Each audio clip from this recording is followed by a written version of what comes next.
দুদিনীয়া জীৱনটো জীয়াই থাকিমে বা কিমান দিন।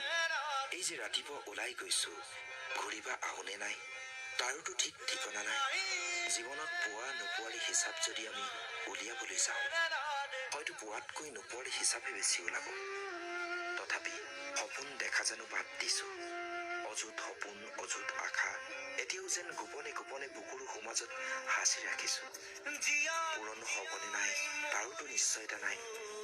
কিন্তু জীৱনটো জীয়াই থকালৈকে, জীৱনটোৰ শেষ মুহূৰ্তলৈকে প্ৰতিটো সপোনক যেন প্ৰাণ দিব পাৰো। এয়াই চেষ্টা, এয়াই আশা, বাকী